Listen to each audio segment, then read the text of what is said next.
Hello दोस्तों, एक बार फिर से आप सभी को स्वागत करते हैं आपके अपने YouTube channel Tezpur math classes में। आज हम लोग फिर करेंगे मेंस्ट्रुएशन का जो टाइप है वो 10 है। मेरे प्यारे भाई, टाइप 10 में जो क्वेश्चन होगा उस क्वेश्चन का हम लोग खोपड़ा तोड़ेंगे और बहुत ही अच्छा से खोपड़ा तोड़ेंगे, है ना। देखिएगा, ये 3D है मेरे प्यारे भाई। हम लोग 2D चैप्टर कर चुके हैं। अगर आप नहीं देखे हैं 2D चैप्टर, अगर इस वीडियो पर आप पहली बार आए हैं तो जा करके देख लीजिएगा। 2D चैप्टर बना हुआ है, प्लेलिस्ट भी बना हुआ है ना। उसका बेसिक भी है, हालांकि इसका भी बेसिक है, ठीक है। अगर ये देख रहे हैं, अगर आपको लगता है कि हाँ ये क्वेश्चन नहीं बन पाएगा, जो आपके स्क्रीन पर क्वेश्चन है वो नहीं बन पाएगा, तो हम कहेंगे कि आप जाइए पहले 2D चैप्टर को देख के आइए, समझ के आइए, ठीक है। तो ये सारा 1 बाय 1 सारे क्वेश्चन आप कर लीजिएगा, ठीक है। वीडियो पॉज कीजिए और क्वेश्चन कीजिएगा, ठीक है। कीजिए क्वेश्चन जब तक हम इसको मिटा दें। क्या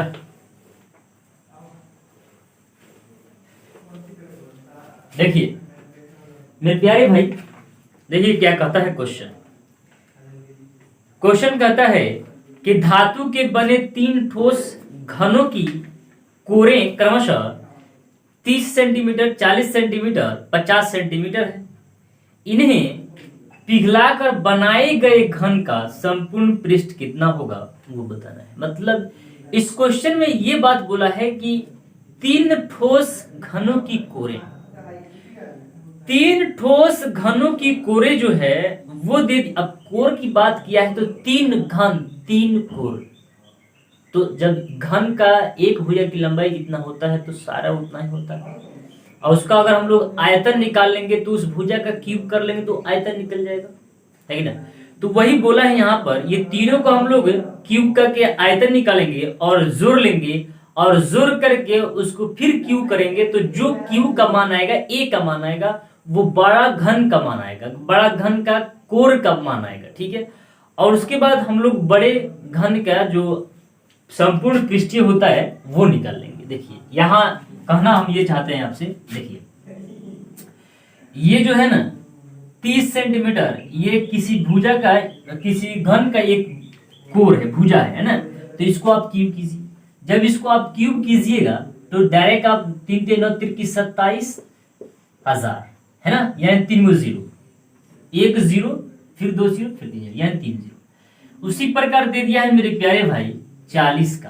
तो 40 का आप एक स्क्वायर कीजिएगा तो 4 चौकी 16, 16 चौकी 64, और 64 पर 3 गो जीरो, ठीक है। उसी प्रकार 50 को भी करना होगा, है ना। तो उसी प्रकार 50 को कीजिएगा तो 5 × 5 = 25, और 25 पर से 125 होता है ना। तो 125 कर लीजिए और ट्रिपल से अब इसको जोड़िएगा तो यहाँ पर बड़ा घन का क्यूब आ जाएगा। तो जोड़ लीजिए, जोड़िए कितना हो रहा है देखिएगा। ये जोड़िएगा तो डबल 3 गो जीरो है तो 3 जीरो आ जाएगा, ठीक है। ये हो जाएगा 7 4 11, 11 5 16, हाथ में 1 और ये हो जाएगा 7 7 2 9 2 11, हाथ में कितना 1 2। तो मेरे प्यारे भाई, अगर हम लोग चाहें यहां से ए का मान निकालने के लिए तो ए का मान निकाल सकते हैं। इसको क्यूब कर दीजिए। तो यहां देखिएगा ये किसका क्यूब है, क्या 6 का क्यूब है। तो हाँ भाई, तो यहाँ पे अगर हम a का मान 6 लिखें और जब क्यूब है तो एक तो क्यूब जीरो आएगा, जब 3 गो जीरो है तो 1 जीरो आ जाएगा। तो आप डायरेक्ट लिख लीजिए 60 सेंटीमीटर, ठीक है। अब आपसे पूछा क्या है, अब आपसे पूछा है मेरे प्यारे भाई, बनाए गए घन का संपूर्ण पृष्ठ कितना होगा। तो संपूर्ण पृष्ठ का क्षेत्रफल होता है मेरे प्यारे भाई, वो कितना होगा, तो 6a² होता है। a का मान निकला है 60, तो आप 6 गुना 60 गुना डबल कर लीजिए, 60 कर लीजिएगा। तो 6 6 36 फिर 6, यानी फिर 216 आ जाएगा, और उस पर 2 गो जीरो, ठीक है। देखिए यहाँ पर 216 और 2 गो जीरो, ये क्या आया, ये वर्ग सेंटीमीटर। लेकिन एक बार आपको क्वेश्चन में झांकना होगा कि आपको आंसर मीटर में दिया है कि सेंटीमीटर में दिया है कि घन में दिया है। तो आप जैसे आप आंसर में झांकिएगा, ऑप्शन में देखिएगा तो वो मीटर में है। तो आपको मालूम है मेरे प्यारे भाई, 1 मीटर 1 मीटर बराबर होता है 100 सेंटीमीटर। तो एक काम कीजिए, ये क्या है, ए स्क्वायर है, तो यानी ए स्क्वायर है तो दो संख्या होगा तब ना दोनों गुना करके या वर्ग सेंटीमीटर लिखे हैं। तो अगर वो सेंटीमीटर होगा दोनों संख्या, तो एक संख्या को भाग दीजिएगा तो मीटर में गया, फिर दूसरी संख्या को भाग दीजिएगा 100 सेंटी से तब मीटर में गया, है कि ना। ये पहली बात हम लोग पढ़ चुके हैं, कर भी चुके हैं। तो हम लोग 2 बार 100 से इसको भाग दे देंगे, क्या करेंगे, भाग दे देंगे। तो ये 2 0 गायब कर देगा। यहाँ पे जो आ जाएगा मेरे प्यारे भाई वो होगा 2.16 क्या, वर्ग मीटर, वर्ग मीटर। जो ऑप्शन नंबर आपको दिख जाएगा 3 में, सी नंबर ऑप्शन, ठीक है। ये क्वेश्चन कीजिए, आपके स्क्रीन पर क्वेश्चन है, ये भी आपसे हो जाएगा। देखिएगा मेरे प्यारे भाई, और हमको अच्छा लगता है आप लोग कमेंट में जो बात लिखते हैं हमको अच्छा लगता है। हम चाहते हैं कि आप लोग इस तरह कमी मरा ढूंढ करके लिखें, ठीक है। देखिए क्वेश्चन कहता है कि एक घन की प्रत्येक भुजा में 50% वृद्धि करने पर उनके आयतन में कितने वृद्धि होगी वो बताना है। तो मेरे प्यारे भाई आप लोग डायरेक्ट क्वेश्चन को आंसर दे भी सकते हैं या नहीं भी दे सकते हैं। देखिए हम आपको बताते हैं, क्वेश्चन में बोला है कि घन की प्रत्येक भुजा में 50 सेंटीमीटर का वृद्धि करना है। तो ऐसे अगर क्वेश्चन आपकी स्क्रीन पर आता है ना, तो ये आप कुछ भी मान के बना सकते हैं, 10 15 20 2 4 100 200 150। लेकिन इतना आप दयालु नहीं बनिए, भुजा कम मानिएगा ना तो कैलकुलेट करने में आसान होगा, ठीक है। देखिए मेरे प्यारे भाई, मेरे प्यारे दोस्त, देखिए एक घन की प्रत्येक भुजा में 50% की वृद्धि करने पर, जब 50% की वृद्धि किया है मेरे प्यारे भाई, तो देखिएगा तो बोला है क्या है, वृद्धि करने पर इनके आयतन में वृद्धि है ना, घन है। तो अगर हम a का मान 2 रख दें, a का मान हम 2 रख दें, तो अगर हम चाहें कि घन का अगर आयतन निकाल लें तो क्यूब करना पड़ेगा क्या, हाँ भैया क्यूब करना होगा। तो 5 2 दूनी 4 4 3 12 यानी 2 का क्यूब तब कितना होगा 8। ये क्या है, आयतन है, क्या है, आयतन है। ये क्या है, ये भुजा हम माने हैं, ठीक है। अब देखिए इधर, लेकिन मेरे प्यारे भाई 50% की वृद्धि कर रहा है, तो इसमें अगर 50% का वृद्धि कीजिएगा तो कितना होगा। मेरे प्यारे इधर सुनिएगा, किसी भी संख्या में ध्यान सुनिएगा, किसी भी संख्या में अगर 50% का वृद्धि करना हो या घटाना हो तो डायरेक्ट उसको आधा कर दीजिए, घटाना हो तो आधा कर दीजिए, वृद्धि करना हो तो उसमें जो आधा है ना उसमें आधा जोड़ दीजिए, उसमें पूरा है उसका आधा करके जोड़ दीजिए। मेरे प्यारे भाई देखिए हम कहना ये चाहते हैं कि अगर 2 का 50% निकाले तो 1 होगा और पहले से 3 है, वृद्धि कितना, यानी भुजा हो जाएगा 3। अगर हम लोग आयतन निकाले तो कितना हो जाएगा, 3 3 9 27 है कि ना, आपके दिमाग में है। देखिएगा अब यहां वृद्धि कितना हुआ होगा, देखिए तो वृद्धि कितना हुआ, 10 17 18 19। तो ये जो वृद्धि हुआ 19 का, किस पर, 27 पर, ना ना ना 27 पर नहीं, 27 वृद्धि नहीं हुआ, ये वृद्धि हुआ है 8 पर। 19 का वृद्धि 8 पर परसेंट बढ़ाने के लिए 100 से, ठीक है। देखिए 4 दूनी 8 होता है और 4 25 हुआ 100 होता है, इसको गुना कर लीजिएगा, कीजिएगा गुना। देखिए 25 9 225 होता है, 25 9 225, तो 225 का 5 लिखिए, हाथ में कैरी कितना कर गया, 22 कर गया। 25 एकम 25 और 22, 5 2 7 4 2 2 4 47। तो यहां पे आप लिख लीजिए 47/2। तो भाग कीजिए, 2 2 एकम 2 दूनी 2 दूनी 4 2 3 6 और 2 7 14 1 15/2। या तो आप ऑप्शन से मार सकते थे, यहां देखिए ना 2 ऑप्शन में है तो पट से मार देते, ठीक है। ये क्वेश्चन कीजिए, आपके स्क्रीन पर क्वेश्चन है मेरे प्यारे भाई, ये भी क्वेश्चन आपसे हो जाएगा, कीजिए क्वेश्चन जल्दी, ज्यादा समय ले जा रहा है क्या, देखिए ज्यादा समझाने में यही होता है। मेरे प्यारे भाई क्वेश्चन कहते हैं कि एक घन की प्रत्येक भुजा को दुगुना करने पर, बस वही सवाल है, पर इनके संपूर्ण पृष्ठ के क्षेत्रफलों में कितना परसेंट वृद्धि होगी। मेरे प्यारे भाई अगर हम इसके एक भुजा को मान लें 1 है ना, तो अगर इसका हम लोग क्या निकाल लें, आगे चल के क्षेत्रफल बोला है ना, तो अगर क्यूब करें तो 1 होगा। एक घन की प्रत्येक भुजा को दुगुना करने पर इसके संपूर्ण क्षेत्रफल, अगर इसको हम 2 कर लें है ना, दुगुना कर दें तो इसका अब आयतन निकाल कितना हो जाएगा, 2 4 दूनी 8, कितना होगा 8। आयतन की बात किया ना। एक घन की प्रत्येक भुजा को दुगुना करने पर उसके संपूर्ण पृष्ठ के क्षेत्रफल, संपूर्ण पृष्ठ का क्षेत्रफल बोला है मेरे प्यारे भाई। तो संपूर्ण पृष्ठ का क्षेत्रफल हम लोग निकाले हैं तो संपूर्ण पृष्ठ का क्षेत्रफल होता है भुजा स्क्वायर। एक भुजा मैंने माना है एक का स्क्वायर करेंगे तो 6 गुना 1 यानी 6 न्यू होगा। लिख सकते हैं, लिख सकते हैं। अगर यहां हम लोग 6 देखिए 6 और 2 का स्क्वायर कर दें तब ना आएगा संपूर्ण पृष्ठफल। तो 2 दूनी 4 6 चौकी 24, यानी डायरेक्ट हम लोग लिख सकते हैं ऐसा 24 लिख सकते हैं, एकदम लिख सकते हैं। तो अब वृद्धि देखिए कितना हुआ, वृद्धि देखिए तो वृद्धि कितना हुआ। तो आप कह सकते हैं मेरे प्यारे भाई जो वृद्धि होगा वो जो हो जाएगा मेरे प्यारे भाई 18। तो 18 का वृद्धि किस पर सर, 24 पर, ना ना ना 6 पर, है ना। तो आप कर दीजिए 18 का वृद्धि 6 पर, परसेंट बनाने के लिए 100 से गुना कर लेंगे तो 6 तिरकी 18 और ये 100 गुना कर जाएगा यानी 300% हो जाएगा। ठीक है, ये क्वेश्चन कीजिए, आपके स्क्रीन पर क्वेश्चन है, ये भी आपसे हो जाएगा। देखिए थोड़ा सा दिमाग लगाते रहिएगा, क्वेश्चन बनते जाएगा। ठीक है, देखिए क्वेश्चन कहता है मेरे प्यारे भाई, 2 बेलनों की आधार त्रिज्याएं 2:3 के अनुपात में है तथा इनकी ऊंचाई का अनुपात 5:3 है, उसको 3 मानिएगा। इसके आयतनों का अनुपात कितना है? तो मेरे प्यारे भाई आपको मैं बता दूं, मेरे प्यारे भाई अगर आप याद किए होंगे बेलन का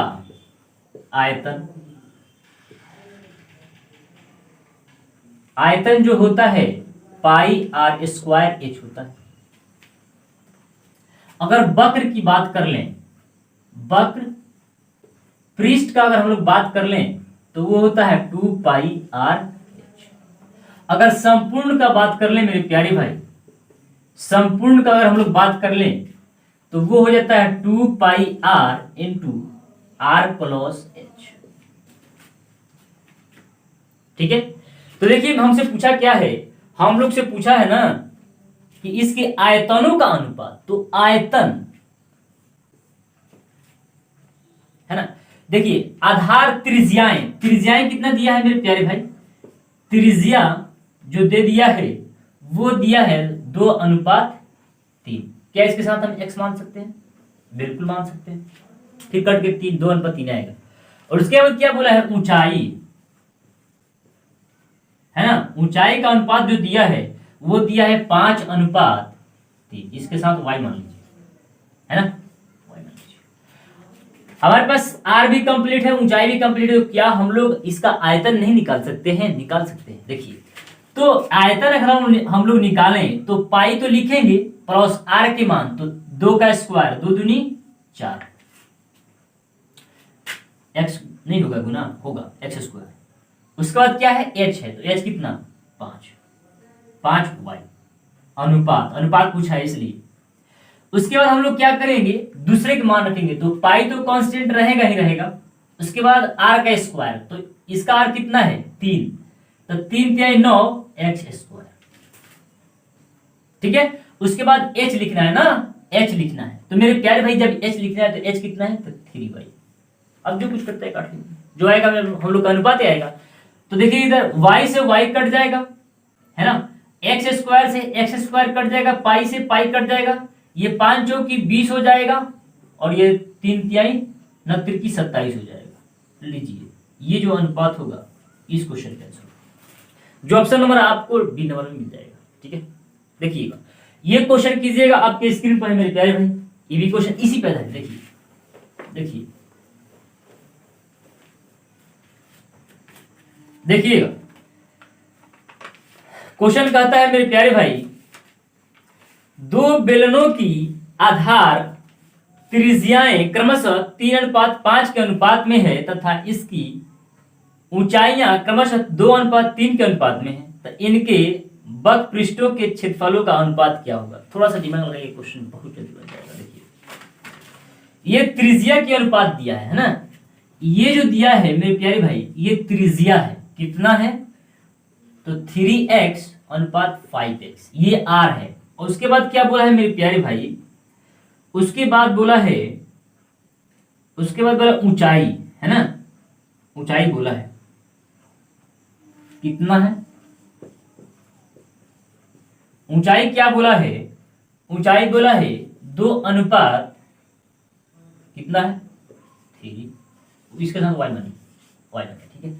तो हम लोग को बताना क्या है मेरे प्यारे भाई, इसके वक्र पृष्ठ क्षेत्रफल, ये वाला बात बताना है, ठीक है। तो 2 गुना 22, r का मान कितना है 3, तो 3x लिख लीजिए, है ना। उसके बाद h कितना है 2, तो 2y, है ना। अनुपात पूछा है इसलिए अनुपात। उसके बाद देखिएगा 2 पाई तो रहेगा ही रहेगा, गुना r के मान, तो r कितना है 5x। उसके बाद क्या है ऊंचाई लिखना, तो ऊंचाई कितना है 3y। बस काट कर लीजिए, जो आएगा हम लोग का आंसर 2 पाई और 2 पाई खत्म, है ना। ये y होगा, ये y होगा, खत्म, है ना। ये हो जाएगा 3 और ये हो जाएगा 3, और ठीक है। इधर कुछ नहीं बचा है तो 2 बच गया है, और इधर क्या बचा है 5 बच गया है। 2 अनुपात जो 5 होगा इस क्वेश्चन का आंसर होगा, जो ऑप्शन नंबर आपको बी में ही दिख रहा है, ठीक है। ये क्वेश्चन कीजिए, आपके स्क्रीन पर है, कीजिए क्वेश्चन, देखिएगा। क्वेश्चन कहता है कि एक बेलन के आधार की त्रिज्या 3.5 सेंटीमीटर तथा ऊंचाई 5 सेंटीमीटर है। इस बेलन का संपूर्ण पृष्ठ का क्षेत्रफल कितना होगा? बहुत इजी सवाल। तो संपूर्ण पृष्ठ क्षेत्रफल है ना, संपूर्ण पृष्ठ क्षेत्रफल यही ना है। तो संपूर्ण पृष्ठ क्षेत्रफल हम लोग को दिया है r 3.5 और ऊंचाई दे दिया है कितना 5 सेंटीमीटर दिया है ना, 5 सेंटीमीटर। तो यहां से हम लोग मान रख सकते हैं, रख सके रख दे 2 गुना 22/7 ये वाला बात, और r के मान कितना है 3.5 ब्रैकेट h का मान, तो h r का मान, तो r कितना है 3.5 और h कितना है तो 5, ठीक है, बहुत अच्छा, 5 3 8, ठीक है। यहां से 1 दशमलव हटाएंगे 0 हो जाएगा, तो ये हो जाएगा 7 5 35, 5 दूनी 10, 2 से 2 गायब, ये हो जाएगा 22 और ये हो जाएगा 5 3 8.5, ठीक है। यहां तक तो ध्यान में है मेरे भाई, है, हम लोग यहां तक कर चुके। यार ये क्या है, ये 8 है ना, ये 8 है ना, ये 8 है ना। तो ये हो जाएगा 8 और 3 11, है ना, 11:5 हो जाएगा। बस गुना कर लीजिए इसको हम लोग गुना करेंगे। देखिए 5 दूनी 10, हाथ में कितना 1, 2 1 3 2, फिर वही बात है ना, 2 0 3 5 2, 1 दशमलव बाद दशमलव था, बस दशमलव। तो 253 जो होगा इस क्वेश्चन का फाइनल आंसर होगा, ठीक है। आशा करते हैं कि आज के वीडियो आपको पसंद आया होगा, हेल्पफुल लगा होगा, और ऐसा ही वीडियो हमारे देखने के लिए हमारे चैनल को सब्सक्राइब करें, लाइक करें। मिलते हैं फिर कल अगले वीडियो में, जब तक के लिए जय हिंद।